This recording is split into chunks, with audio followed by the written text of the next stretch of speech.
সালামু আলাইকুম এভরিওয়ান। শিখের পক্ষ থেকে সবাইকে আন্তরিক শুভেচ্ছা ও অভিনন্দন জানাচ্ছি। আমি আছি শিখের পক্ষ থেকে আমিনুল ইসলাম। আজকে আমি আপনাদের সাথে আলোচনা করব ইসলামের ইতিহাস ও সংস্কৃতি প্রথম পত্রের তৃতীয় অধ্যায়ে হযরত উসমান রাদিয়াল্লাহু তাআলার জীবনী নিয়ে। এর আগে আমরা হযরত আবু বকর এবং হযরত উমরের জীবনী এবং তাদের কার্যকলাপ, তাদের খিলাফতের দায়িত্ব নিয়ে আলোচনা করেছি। এখন আমরা আলোচনা করব হযরত উসমান রাদিয়াল্লাহু তাআলার জীবনী নিয়ে। হযরত উসমান রাদিয়াল্লাহু তাআলার জীবনী এবং খিলাফত, ইসলাম ধর্ম গ্রহণ এবং যুদ্ধ, বিভিন্ন দিক নিয়ে আমরা আলোচনা করব। চলুন তাহলে শুরু করা যাক।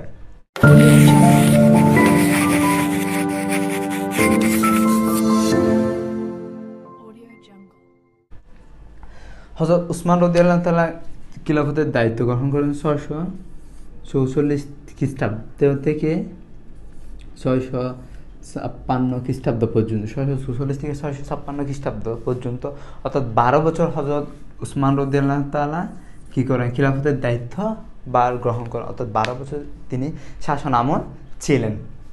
এখন আসি আমরা উসমান রাদিয়াল্লাহু জন্ম এবং বংশ পরিচয়। উসমান রাদিয়াল্লাহু জন্মগ্রহণ করেন হচ্ছে মক্কার কুরাইশ বংশে। হযরত মুহাম্মদ সাল্লাল্লাহু আলাইহি ওয়াসাল্লাম মক্কার কুরাইশ বংশে জন্মগ্রহণ করেন এবং হযরত উসমান রাদিয়াল্লাহু তাআলা মক্কার কুরাইশ বংশে জন্মগ্রহণ করেছিলেন। হযরত উসমান রাদিয়াল্লাহু তাআলা জন্ম হচ্ছে 573 খ্রিস্টাব্দে, 573 খ্রিস্টাব্দে। তবে 573 খ্রিস্টাব্দের কারো কারো মতামতে 576 খ্রিস্টাব্দে, 576 খ্রিস্টাব্দে। অর্থাৎ এখানে যদি আমরা একটু লক্ষ্য করি 573 এবং 76, এখানে 573 হচ্ছে জন্ম, আবার কারো মতে হচ্ছে 576। তার মানে হচ্ছে যে পার্থক্য যদি আমরা নির্ণয় করি তাহলে হচ্ছে 3 বছর। পার্থক্য যদি আমরা নির্ণয় করি তাহলে কয় বছর? 3 বছর। অর্থাৎ বছরের মধ্যে যদি আমরা পার্থক্য নির্ণয় করি, হযরত উসমান রাদিয়াল্লাহু তাআলার জন্মের মধ্যে যদি আমরা পার্থক্য নির্ণয় করি তাহলে 3 বছরের কী রয়েছে? ব্যবধান রয়েছে। অর্থাৎ কারো মতে হচ্ছে 573 আর কারো মতে হচ্ছে 576। 573 এবং 76 সালে কী করেন? জন্মগ্রহণ করেন। এখন আসি আমরা বংশ পরিচয়। মক্কার কুরাইশ বংশে জন্মগ্রহণ করেন হযরত উসমান রাদিয়াল্লাহু তাআলার মাতার নাম হচ্ছে আরোহ। হযরত উসমান রাদিয়াল্লাহু তাআলার মাতার নাম হচ্ছে আরোহ। এখন এই যে হযরত উসমান রাদিয়াল্লাহু মাতার নাম আরোহ, এই আরোহটা হচ্ছে হযরত মুহাম্মদ সাল্লাল্লাহু আলাইহি ওয়াসাল্লামের ফুফা। আরোহটা হচ্ছে হযরত মুহাম্মদ সাল্লাল্লাহু আলাইহি ওয়াসাল্লামের ফুফা। হযরত আবু তালেবের কন্যা হচ্ছে আরোহ। তার মানে হযরত উসমান রাদিয়াল্লাহু তাআলার মাতা যিনি, হযরত মুহাম্মদ সাল্লাল্লাহু আলাইহি ওয়াসাল্লামের ফুফা হচ্ছে উনি। হযরত মুহাম্মদ সাল্লাল্লাহু আলাইহি ওয়াসাল্লামের ফুফা হচ্ছে উনি। এখন হযরত উসমান রাদিয়াল্লাহু তাআলা এর বাল্যকালের নাম কি ছিলেন? হযরত উসমান রাদিয়াল্লাহু তাআলা বাল্যকালে কি ছিলেন? নাম কি ছিলেন? হযরত উসমান রাদিয়াল্লাহু তাআলা বাল্যকালে দুটি নাম ছিল। হযরত উসমান রাদিয়াল্লাহু বাল্যকালে দুটি নাম ছিল। একটা হচ্ছে আবু ওমর,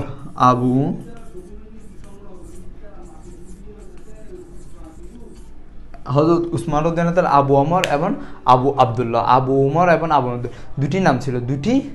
হযরত উসমান রাদিয়াল্লাহু তাআলার নাম ছিল কয়টি? কিন্তু বাল্যকালে হযরত উসমান রাদিয়াল্লাহুকে নাম ধরে ডাকতে হচ্ছে আবু ওমর এবং আবু আব্দুল্লাহ। এবং হযরত উসমান রাদিয়াল্লাহু ছোট থেকে সৎ এবং সত্যবাদী এবং ন্যায়পরায়ণতা ছিলেন। এখন আসি বিবাহ এবং ইসলাম ধর্ম গ্রহণ। প্রথমে আসি বিবাহ। হযরত উসমান রাদিয়াল্লাহু তাআলা দুটি বিবাহ করেছিলেন, সেটা আমরা সবাই জানি যে হযরত উসমান রাদিয়াল্লাহু তাআলা দুটি বিবাহ করেছেন। দুটিই কিন্তু হযরত মুহাম্মদ সাল্লাল্লাহু আলাইহি ওয়াসাল্লামের কন্যা। এটা হচ্ছে উম্মে কুলসুম আর এটা হচ্ছে রুকিয়া। তার মানে দুটি কন্যাকে কী করেছেন? হযরত উসমান রাদিয়াল্লাহু তাআলা বিবাহ করেছিলেন। হযরত উসমান রাদিয়াল্লাহু তাআলা দুটি কন্যা, হযরত মুহাম্মদ সাল্লাল্লাহু আলাইহি ওয়াসাল্লাম দুটি কন্যাকে বিয়ে করার কারণে হযরত উসমান রাদিয়াল্লাহুকে জুন্নুরাই বলা হয় বা দুই জাতের অধিকারীও বলা হয়। এখন প্রশ্ন আসতে পারে কাকে জুন্নুরাই বলা হয়?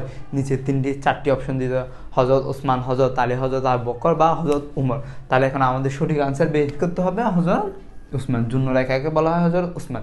বা বলা হতে পারে যে জুন্নুরাই বলতে কি বুঝে বা জুন্নুরাই কি? তাহলে হযরত উসমান রাদিয়াল্লাহু তাআলা মহানবী সাল্লাল্লাহু আলাইহি ওয়াসাল্লামের দুটি কন্যাকে বিয়ে করার কারণে হযরত উসমান রাদিয়াল্লাহুকে কি বলা হয়? জুন্নুরাই বলা হয়। হযরত উসমান রাদিয়াল্লাহুকে জুন্নুরাই বলা হয়। এখন আসি আমরা যে ইসলাম ধর্ম গ্রহণ। হযরত মুহাম্মদ সাল্লাল্লাহু আলাইহি ওয়াসাল্লাম 510 খ্রিস্টাব্দে যখন ইসলাম ধর্ম প্রচার করছিলেন, তখন সর্বপ্রথম যারা যারা ইসলাম ধর্ম গ্রহণ করেছিল তাদের মধ্যে, অর্থাৎ 610 খ্রিস্টাব্দে যখন ইসলাম ধর্ম গ্রহণ প্রচার করেন, 610 খ্রিস্টাব্দে যখন হযরত মুহাম্মদ সাল্লাল্লাহু আলাইহি ওয়াসাল্লাম ইসলাম ধর্ম প্রচার করতেছেন, তখন যারা ইসলাম ধর্ম গ্রহণ করেছিলেন প্রথমে তাদের মধ্যে অন্যতম ছিলেন হযরত উসমান রাদিয়াল্লাহু তাআলা। 610 খ্রিস্টাব্দে হযরত উসমান রাদিয়াল্লাহু তাআলার বয়স ছিল হচ্ছে 34 বছর। হযরত উসমান রাদিয়াল্লাহু তাআলার বয়স ছিল 34 বছর। 610 খ্রিস্টাব্দে হযরত উসমান রাদিয়াল্লাহু তাআলার বয়স ছিল 34 বছর। 34 বছর বয়সে হযরত উসমান রাদিয়াল্লাহু তাআলা কি করেন? ইসলাম ধর্ম গ্রহণ করেন। এবং এই ইসলাম ধর্ম গ্রহণ করার পরে হযরত উসমান রাদিয়াল্লাহু তাআলা চাচার কাছ থেকে তিনি কি হন? নির্যাতিত হন। তারপরে হযরত উসমান রাদিয়াল্লাহু তাআলা ইসলাম ধর্ম ত্যাগ করেননি। আসি আমরা আবিসিনিয়ায় হিজরত। হযরত উসমান রাদিয়াল্লাহু তাআলা আবিসিনিয়ায় হিজরত করেছিলেন হযরত মুহাম্মদ সাল্লাল্লাহু আলাইহি ওয়াসাল্লামের নির্দেশে। অর্থাৎ 610 খ্রিস্টাব্দে যখন 34 বছর বয়সে হযরত উসমান রাদিয়াল্লাহু তাআলা ইসলাম ধর্ম গ্রহণ করেন, তার চাচা এবং তাদের কুরাই বংশের নির্যাতনের কারণে আবিসিনিয়ায় হিজরত করেন হযরত মুহাম্মদ সাল্লাল্লাহু আলাইহি ওয়াসাল্লামের নির্দেশে। হযরত উসমান রাদিয়াল্লাহু তাআলা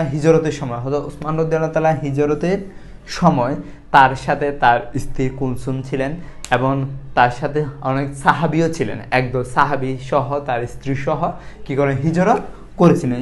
স্ত্রী সহ হিজরত করেন এবং হিজরতের পরে হযরত উসমান রাদিয়াল্লাহু তাআলা সেখানে 2 বছর ছিলেন। 2 বছর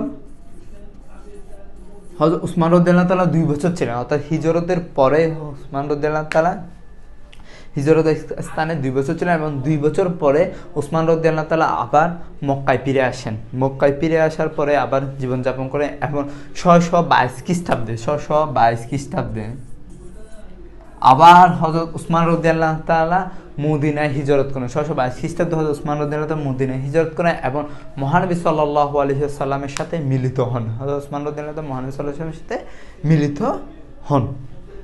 এখন আমরা আসি খিলাফতের দায়িত্বের পূর্বে হযরত উসমান রাদিয়াল্লাহু তাআলা ইসলামে কি খেদমত করেছিলেন। খিলাফতের পূর্বে হযরত উসমান রাদিয়াল্লাহু তাআলা অনেক কাজ করেছিলেন ইসলামের জন্য। তন্মধ্যে কয়েকটি উল্লেখযোগ্য যদি আমরা বলি, যে হযরত উসমান রাদিয়াল্লাহু তাআলা যখন 622 খ্রিস্টাব্দে মক্কা থেকে মদিনায় হিজরত করে হযরত মুহাম্মদ সাল্লাল্লাহু আলাইহি ওয়াসাল্লামের সাথে মিলিত হন 622 খ্রিস্টাব্দে, তখন মক্কায় ছিল অভাব অনটন, মুসলিমদের ছিল অভাব অনটন। তখন হযরত উসমান রাদিয়াল্লাহু তাআলা তার অর্থ থেকে মুসলমানদের জন্য আর্থিক সাহায্য সহযোগিতা করেন এবং হযরত উসমান রাদিয়াল্লাহু তাআলা যখন হিজরত করেছিলেন 622 খ্রিস্টাব্দে, তখন মুসলমানদের জন্য পানি সরবরাহের জন্য একটি ইহুদি থেকে নলকূপ ক্রয় করেন, যেটির নলকূপটির দাম ছিল 18,000 দেরহাম। নলকূপটির দাম ছিল হচ্ছে 18,000 দেরহাম। 18,000 দেরহাম দিয়ে হযরত উসমান রাদিয়াল্লাহু তাআলা নলকূপটি ক্রয় করেন। 18,000 দেরহাম দিয়ে হযরত উসমান রাদিয়াল্লাহু নলকূপটি ক্রয় করে এবং এটি ব্যবহারের জন্য মুসলমানদের জন্য অক্ষয় করে দেন এবং ওটি আবার মেরামতের জন্য যে 18,000 দেরহাম দিয়ে নলকূপটি ক্রয় করেছেন, ওই 18,000 দেরহাম দিয়ে নলকূপটি ব্যবহারের উপযোগী করে দেওয়ার জন্য আরও 2,000 দেরহাম ব্যয় করেন। 2,000 দেরহাম ওই নলকূপটি মেরামতের জন্য হযরত উসমান রাদিয়াল্লাহু তাআলা ব্যয় করেন। তাহলে যদি আমরা বলি যে নলকূপটি ক্রয় করা হয়েছিল, সেই নলকূপটি ক্রয়ের জন্য দিয়েছিল 18,000 দেরহাম, পরবর্তীতে আবার 2,000 দেরহাম, তাহলে 20,000 দেরহাম দিয়ে একটি নলকূপ ক্রয় করে ওটি আবার মুসলমানদের জন্য রক্ষা করে দেন, যাতে মুসলমানরা কারো বাঁধা বেঁধিত মুসলমানরা যাতে পানির সুবিধা গ্রহণ করতে পারে। তারপরে হযরত উসমান রাদিয়াল্লাহু তাআলা যদি আমরা আসি, যে মহানবী সাল্লাল্লাহু আলাইহি ওয়াসাল্লাম প্রত্যেকটি যুদ্ধে হযরত উসমান রাদিয়াল্লাহু তাআলা ছিলেন শুধুমাত্র একটি যুদ্ধ ব্যতীত, সেটি হচ্ছে বদরের যুদ্ধ ব্যতীত হযরত উসমান রাদিয়াল্লাহু তাআলা মহানবী সাল্লাল্লাহু আলাইহি ওয়াসাল্লামের সাথে প্রত্যেকটি যুদ্ধে ছিলেন। শুধু বদরের যুদ্ধে হযরত উসমান রাদিয়াল্লাহু তাআলা মহানবী সাল্লাল্লাহু আলাইহি ওয়াসাল্লামের সাথে ছিলেন না। যদি আমরা এই যে বদরের যুদ্ধে, এখন এমসিকিউ আসতে পারে, হযরত উসমান রাদিয়াল্লাহু তাআলা মহানবী সাল্লাল্লাহু আলাইহি ওয়াসাল্লামের সাথে কোন যুদ্ধে ছিলেন না? বদরের যুদ্ধ, উহুদের যুদ্ধ, তাবুক অভিযান, বা সিরিয়া অভিযান, তাহলে কোন যুদ্ধ? বদরের যুদ্ধ। বদরের যুদ্ধ হজরত ওসমান রাদিয়াল্লাহু তাআলা কি ছিলেন না? মহানবী সাল্লাল্লাহু আলাইহি ওয়াসাল্লামের সাথে ছিলেন না? বাকি প্রত্যেকটাতে যদি আমরা তাবুক যুদ্ধের কথা বলি, তাবুক যুদ্ধে হজরত ওসমান রাদিয়াল্লাহু তাআলা 1000টি উট দান করেছিলেন, 1000টি উট দান করেছিলেন। এবং তন্মধ্যে 1000-এর পরে হচ্ছে হযরত ওসমান রাদিয়াল্লাহু তাবুক অভিযানে 1000টি উট দান করেছিলেন এবং হচ্ছে 70টি ঘোড়া দান করেছিলেন। এবং সেনাবাহিনীর 1/3 অর্থাৎ 1/3 ভাগ হযরত ওসমান রাদিয়াল্লাহু তাআলা ব্যয় বহন করেছিলেন। অর্থাৎ সেনাবাহিনীর যতজন সেনাবাহিনী 1/3 বেতন হযরত ওসমান রাদিয়াল্লাহু তাআলা প্রদান করেছিলেন। এগুলো খিলাফতের দায়িত্বের পূর্বে ইসলামের খেদমত, এবং প্রত্যেকটি যুদ্ধে হযরত ওসমান রাদিয়াল্লাহু তাআলা অংশগ্রহণ করেছিলেন, মহানবী সাল্লাল্লাহু আলাইহি ওয়াসাল্লামের সাথে ছিলেন প্রত্যেকটি যুদ্ধে। এখন তারপর আসে আমরা খিলাফত লাভ। হযরত ওসমান রাদিয়াল্লাহু তাআলা খিলাফত লাভ করা হচ্ছে 644 খ্রিস্টাব্দে। 644 খ্রিস্টাব্দে হযরত ওসমান রাদিয়াল্লাহু তাআলা খিলাফতের কি করেন? দায়িত্বভার গ্রহণ করেন। হযরত আবু বকরের পরে হযরত ওমর আসছিলেন। হযরত ওমর রাদিয়াল্লাহু তাআলা যখন মৃত্যুবরণ করেন, খিলাফতের স্থানের জন্য দুইজন প্রার্থী ছিলেন, হযরত উসমান রাদিয়াল্লাহু তাআলা এবং হযরত আলী রাদিয়াল্লাহু তাআলা ছিলেন। এবং হযরত উসমান রাদিয়াল্লাহু তাআলা হচ্ছে 1 ভোটের ব্যবধানে জিতে গেছিলেন। তন্মধ্যে আলী রাদিয়াল্লাহু তাআলা হযরত উসমান রাদিয়াল্লাহু তাআলা ভোটাভুটির মাধ্যমে কি হয়েছিল? নির্বাচিত হয়েছিল। হযরত উসমান রাদিয়াল্লাহু তাআলা হচ্ছে 1 ভোটে কি হয়েছিলেন? জয়ী হয়েছে, 1 ভোট বেশি পেয়েছিলেন, যার কারণে হযরত উসমান রাদিয়াল্লাহু তাআলা জয় হয়েছিলেন। এবং উসমান রাদিয়াল্লাহু তাআলা জয়ী হওয়ার পরে খিলাফতের দায়িত্ব গ্রহণ করেন এবং খিলাফতের দায়িত্বের পরেই আবার পুনরায় ইসলামের জন্য খেদমত এবং নিজেকে উৎসর্গ করে দিয়েছেন। এখন আসি খিলাফত সম্প্রসারণ। হযরত উসমান রাদিয়াল্লাহু তাআলা যে খিলাফতের দায়িত্ব গ্রহণ করেছিলেন, এই খিলাফতকে আরও সম্প্রসার করেছিলেন। সম্প্রসারের জন্য আরও কয়েকটি কাজ করেছিলেন। সিরিয়ায় অভিযান পরিচালনা করেন, যে ইসলামের খেদমতের জন্য যারা ছিলেন, অর্থাৎ সেনাবাহিনী প্রেরণ করে সিরিয়ায় অভিযান পরিচালনা করেন, আফ্রিকায় অভিযান করেন এবং কাজের বিরুদ্ধে কি করেন? অভিযান পরিচালনা। এই কয়েকটি অভিযান পরিচালনা করেন যে খিলাফতের সম্প্রসারণের জন্য, অর্থাৎ খিলাফতটাকে আরও সুন্দরভাবে গড়ে তোলার জন্য এই কয়েকটি অভিযান পরিচালনা করেন। এখন আসি আমরা হযরত উসমান রাদিয়াল্লাহু তাআলার বিরুদ্ধে আনিত কয়েকটি অভিযোগ। হযরত উসমান রাদিয়াল্লাহু তাআলার বিরুদ্ধে কয়েকটি আনিত অভিযোগ উল্লেখ করেছি আমরা এখানে। স্বজনের প্রতি অভিযোগ এবং শাসনকর্তার প্রতি অভিযোগ, কোরআন শরীফে বাইতুল মাল এবং চরভূমি নিজের কাজে ব্যবহার, মদিনার বাজার। এখন কয়েকটা অভিযোগ এখানে আমরা লিখেছি, আরও কয়েকটা অভিযোগ আছে, ওগুলো আমরা যেগুলো ইম্পর্টেন্ট সেগুলো আমরা শুধু লিখেছি এখানে। স্বজনের প্রতি অভিযোগ, যে হযরত উসমান একটা অভিযোগ ছিল যে হযরত উসমান রাদিয়াল্লাহু তাআলার বিরুদ্ধে, যে হযরত উসমান রাদিয়াল্লাহু তাআলা স্বজন প্রতিকে, আত্মীয় স্বজনদেরকে রাষ্ট্রীয় যে কাজগুলো রয়েছে, যে হযরত মুহাম্মদ সাল্লাল্লাহু আলাইহি ওয়াসাল্লাম থাকার সময় যে প্রদেশগুলোতে শাসনকর্তা ছিল, যে দক্ষ শাসনকর্তারা ছিলেন, শাসন করতেছেন, তাদেরকে সরিয়ে হযরত উসমান রাদিয়াল্লাহু তাদের আত্মীয়দেরকে কি করতে দিয়েছিলেন? ওইখানে শাসনবার দায়িত্ব গ্রহণ দিয়েছেন। অর্থাৎ যারা অতীতে ছিল, হযরত আবু বকর, হযরত উমরের আমলে যারা শাসন কাজ পরিচালনা করত প্রদেশগুলোতে, ওদেরকে সরিয়ে হযরত উসমান রাদিয়াল্লাহু তাআলা তাদের আত্মীয় স্বজনকে দিয়েছেন বলে একটি অভিযোগ রয়েছে। এবং সেটি ছিল আসলে মূলত যা হযরত উসমান রাদিয়াল্লাহু যাদের দক্ষ তাদেরকে নিয়োগ দিয়েছিলেন, পরবর্তীতে তাদেরকে রিটার্ন করে। তারপরে আসে আমরা শাসনকর্তাদের অপসারণ। এই যে স্বজনের প্রতি যে অভিযোগ, সেই স্বজনরাই হচ্ছে শাসনকর্তাদেরকে সরিয়ে বলা হয়েছিল যে হযরত উসমান রাদিয়াল্লাহু তাআলা স্বজনদেরকে, যারা শাসনকর্তা ছিল, প্রতিটি প্রদেশে কয়েকজন শাসনকর্তা ছিল এবং প্রধান ছিল, তাদেরকে সরিয়ে হযরত উসমান রাদিয়াল্লাহু তাআলা কী করেছিলেন? তাদের আত্মীয়দেরকে কী করেছিলেন? শাসন কার্যক্রম পরিচালনার দায়িত্ব দিয়েছিলেন।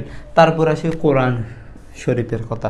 এখন আরেকটি অভিযোগ ছিল যে হযরত উসমান রাদিয়াল্লাহু তাআলা কোরআন শরীফ, সবচাইতে এখানে যতগুলো অভিযোগ রয়েছে সবচাইতে বেশি ইম্পর্টেন্ট হচ্ছে কোরআনের অভিযোগটা। কোরআনের অভিযোগটা হচ্ছে সবচাইতে ইম্পর্টেন্ট এবং গুরুত্বপূর্ণ। তারাও কিন্তু গুরুত্বপূর্ণ দৃষ্টি দিয়ে তাকাইছিল যে কোরআন শরীফের অভিযোগটা।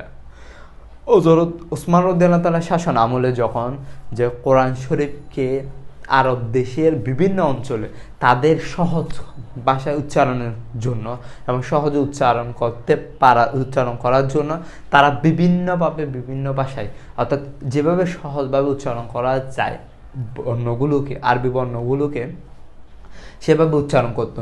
কিন্তু হযরত উসমান রাদিয়াল্লাহু তাআলা যখন জানতে পারে সেটি 651 খ্রিস্টাব্দে হযরত উসমান রাদিয়াল্লাহু তাআলা এর আগে যে 6 বছর ছিল তখন সুষ্ঠু এবং সুন্দরভাবে পরিচালনা করছিল। পরে যে 6 বছর হযরত উসমান রাদিয়াল্লাহু 51 থেকে পরে যে 6 বছর শাসন কাজ পরিচালনা করেছিল, টোটাল 12 বছরের মধ্যে প্রথম 6 বছর ছিল হযরত উসমান রাদিয়াল্লাহু তাআলা সুন্দর, এবং পরের 6 বছর হযরত উসমান রাদিয়াল্লাহু তাআলার বিরুদ্ধে আনীত অভিযোগ, এবং হযরত উসমান রাদিয়াল্লাহু তাআলার বিরুদ্ধে বিভিন্ন আনীত অভিযোগের মধ্যে ছিল অন্যতম হচ্ছে কোরআন শরীফটার বিষয় নিয়ে। যে হযরত উসমান রাদিয়াল্লাহু তাআলার শাসন আমলে যে প্রদেশগুলোতে ভিন্নভাবে কোরআনের যে হরফগুলো ছিল ওগুলো উচ্চারণ করতেছে, তখন হযরত উসমান রাদিয়াল্লাহু তাআলা 651 খ্রিস্টাব্দে একটি কমিটি করে, যেটির কাজ ছিল যেই অঞ্চলে যেই এলাকায় যে ভিন্নভাবে উচ্চারিত হচ্ছে বা উচ্চারণ করতেছে তাদেরকে প্রতিহত করে সুষ্ঠু এবং নির্ভুলভাবে উচ্চারণটা শিখিয়ে দিত, এবং তাদের কাছে সঠিক বাণীটা অর্থাৎ কি কোরআনের সঠিক উচ্চারণটা তর্জমাটা তাদেরকে পৌঁছায় দিত। কাজটায় জন্য একটি পরিষদ গঠন করে। তারপর আসে বায়তুল মাল। হযরত উসমান রাদিয়াল্লাহু তাআলা বায়তুল মালের অর্থ আত্মসাৎ করেছেন বলে একটি অভিযোগ রয়েছে, যেটি হলো হযরত উসমান রাদিয়াল্লাহু তাআলা বায়তুল মাল যেটি রাষ্ট্রীয় কোষাগার ছিল সেখান থেকে অর্থ আত্মসাৎ করেছিল বলে অভিযোগ ছিল, যেটি আসলে মূলত ভিত্তিহীন এবং রাষ্ট্রীয় কাজে হযরত উসমান রাদিয়াল্লাহু রাষ্ট্রীয় কাজে হচ্ছে বায়তুল মাল থেকে অর্থ ব্যয় করত। এই যে একটি চক্র হচ্ছে রাজনীতিকভাবে হযরত উসমান রাদিয়াল্লাহু তাআলাকে প্রতিহত করার জন্য এই বায়তুল মাল থেকে অর্থসাতের অভিযোগটি আনে। তারপর চরণভূমি নিজস্ব কাজে ব্যবহারের অভিযোগ। হযরত উসমান রাদিয়াল্লাহু তাআলা এই চরণভূমিতে সাধারণ জনগণের জন্য উন্মুক্ত করে দেয়নি। হযরত আবু বকর এবং হযরত উমরের সময়ে এই চরণভূমিটা ছিল শুধু যে যুদ্ধের জন্য যে উট, তারপরে ঘোড়া ইত্যাদি যেগুলো প্রয়োজন ওগুলো ব্যবহার করতো এই চরণভূমিটি। কিন্তু জনগণ এবং বিরোধী দলে যারা ছিল, হযরত উসমান রাদিয়াল্লাহু তাআলা যারা বিরোধী ছিল এবং জনগণ ছিল, তারা চেয়েছিল এই চরণভূমিটা যেন তারা সবাই ব্যবহার করতে পারে এবং সবার জন্য উন্মুক্ত করে দেওয়া হোক। কিন্তু হযরত উসমান রাদিয়াল্লাহু তাআলা এই চরণভূমি উন্মুক্ত করে দেয়নি। এটি শুধু যুদ্ধের জন্য ব্যবহৃত জিনিস এবং ঘোড়া উট এখানে ছিল, কিন্তু সবার জন্য উন্মুক্ত করে না দেওয়ার কারণে যে উসমান রাদিয়াল্লাহু তাআলার বিরুদ্ধে অভিযোগ আনা হয় সেটি নিজস্ব কাজে ব্যবহার করেছেন বলে একটি অভিযোগ আনা হয়। তা মদিনার বাজারে একচেটিয়া আরেকটি ইম্পর্ট্যান্ট টপিক, সেটা হচ্ছে মদিনার বাজার একচেটিয়া। আমরা যদি বলি একচেটিয়াটা কি, একচেটিয়া হচ্ছে যে একক, মানে অর্থাৎ উনি এককে বিশিষ্ট যে একচেটিয়া, উনি যেটাই বলবেন সেটাই একচেটিয়াভাবে ব্যবসা প্রতিষ্ঠান পরিচালনা করেছিলেন। এখানে একচেটিয়া যেটি অভিযোগ আনা হয়েছে সেটি হচ্ছে মূলত ভিত্তিহীন। যে মদিনায় যে বাজারটা ছিল ওইখানে উদ্যোগতি নিয়ন্ত্রণের জন্য হযরত উসমান রাদিয়াল্লাহু তাআলা বাজারে রাষ্ট্রীয়ভাবে একচেটিয়া ব্যবসা করেছিলেন, যে যাতে পণ্যের দাম ঊর্ধ্বগতি না হয়। এখন বিপক্ষ দলে যারা ছিলেন তারা হযরত উসমান রাদিয়াল্লাহু তাআলার বিরুদ্ধে অভিযোগ আনেন যে একচেটিয়াভাবে কি করেছিলেন, বাজার পরিচালনা করেছিলেন হযরত উসমান রাদিয়াল্লাহু তাআলা। হযরত উসমান রাদিয়াল্লাহু একচেটিয়াভাবে বাজার পরিচালনা করেছেন এই কারণে যে জনগণের দুর্ভোগ যেন পোহাতে না হয়, সে কারণে হযরত উসমান রাদিয়াল্লাহু তাআলা একচেটিয়াভাবে বাজার করেছিলেন। তাহলে এখানে আমরা কয়েকটি টপিক নিয়ে আলোচনা করেছি, তার মধ্যে সবচেয়ে বেশি ইম্পর্টেন্ট টপিক হচ্ছে হযরত উসমান রাদিয়াল্লাহু তাআলাকে কেন ঝুনবেলায় বলা হয়, এবং হযরত উসমান রাদিয়াল্লাহুর বিরুদ্ধে আনীত অভিযোগ যে কোরআন শরীফে যে অভিযোগটা রয়েছে ওই অভিযোগ, এই দুইটা জিনিস সবচেয়ে ইম্পর্টেন্ট এবং এগুলোর বেসিক যেগুলো নিয়ে আলোচনা করেছি। এবং সাল যে 651 খ্রিস্টাব্দে যে কোরআনে নিয়ে একটি সংকলনের জন্য যে সংস্থাটি করা হয়েছিল, এই কয়েকটি টপিক নিয়ে যেগুলো নিয়ে আলোচনা করেছি ওগুলোর এমসিকিউ এবং সিকিউ নিয়ে আমরা পরের ক্লাসে আলোচনা করব ইনশাআল্লাহ। সেই পর্যন্ত সবাই ভালো থাকুন, সুস্থ থাকুন এবং নিরাপদে থাকবেন, শিক্ষার সাথে থাকুন, এই প্রত্যাশা জানিয়ে আমি এখানে শেষ করছি। আল্লাহ হাফেজ।